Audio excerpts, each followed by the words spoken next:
एक तिथि जो होती है, मतलब कि 24 घंटे, यह 12 डिग्री की होती है, 12। और एक तिथि को जब आप 30 से मल्टीप्लाई कर देते हैं तो क्या हो जाता है, 360। मतलब 360 डिग्री का जो ये सर्किल है, इसमें एक दिन में चंद्रमा की जो गति है वो लगभग 12 डिग्री हो। तो हमारी एक तिथि 12 डिग्री की इस तरह होती है। 360 को 12 से डिवाइड करेंगे तो 30 दिन, मतलब एक चंद्रमास की गणना इस तरह से हो जाती है।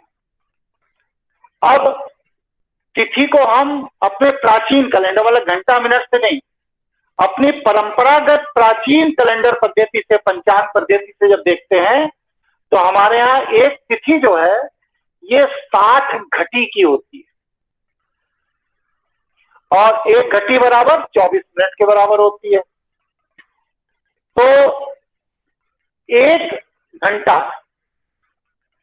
में लगभग 2.5 घटी होती है, मतलब 24 मिनट, 24 मिनट प्लस 12 मिनट, तो 24, 24 और 12, 60 मिनट हो गया, तो 1 घंटा हो जाता है। इस तरह एक घटी 24 मिनट की, दूसरी घटी 24 मिनट की, और आधा घटी 12 मिनट की जब आप जोड़ देते हैं तो 1 घंटा बनता है। हम प्राचीन परंपरागत हिसाब से जब देखते हैं तो एक तिथि का भोग काल 60 घटी होता है, अर्थात 24 घंटे होता है। यहां तक आपको मेरी बात समझ में आ गई आप लोगों को? जी गुरुजी। दीपाली, जी गुरुजी। बात समझ में आ रही है? जी जी। हाँ, तो तुम्हारे लिए मैं विशेष रूप से सरल शब्दों में समझा रहा हूँ। जी हाँ जी, चलो, धन्यवाद। तो यहां तक मैंने आपको बता दिया। अब क्या है कि इसके बाद जो एक तिथि है वो जरूरी नहीं है कि 24 घंटे की ही हो, 60 घटी की ही हो, ऐसा नहीं। चंद्रमा को 12 डिग्री यात्रा करनी है, और उस 12 डिग्री में भी चंद्रमा जो है वो अंडाकार शेप में घूम रहा है।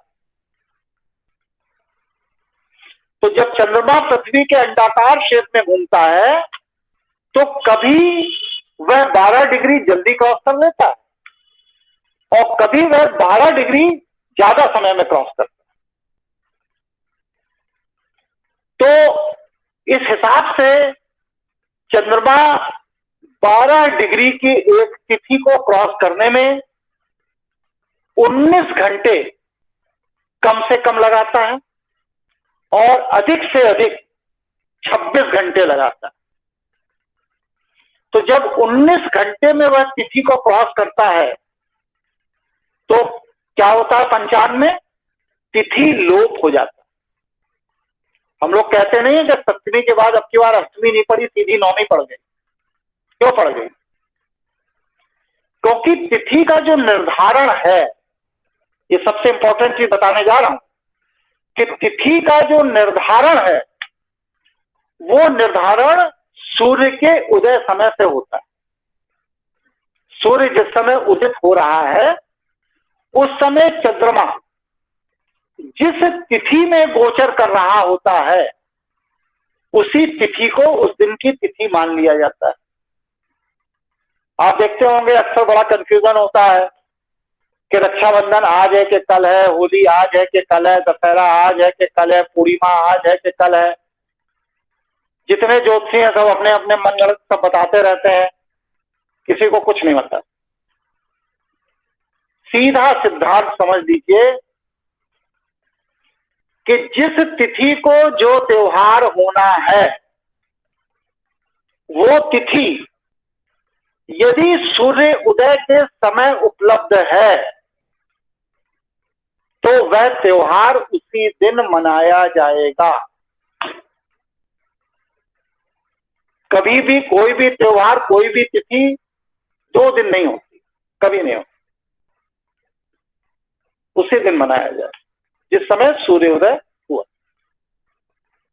शास्त्र ये कहते हैं कि सूर्य उदय जब हो रहा है तो सूर्य हमें दिखाई दे ना दिखाई दे, जैसे बरसात में सूर्य नहीं दिखता बादलों के कारण, लेकिन सूर्य का प्रकाश जब इतना तेज हो जाए कि आपके शरीर के रोम छिद्र दिखाई देने लगे, उस समय चंद्रमा जिस तिथि में गोचर कर रहा है वही तिथि फाइनल।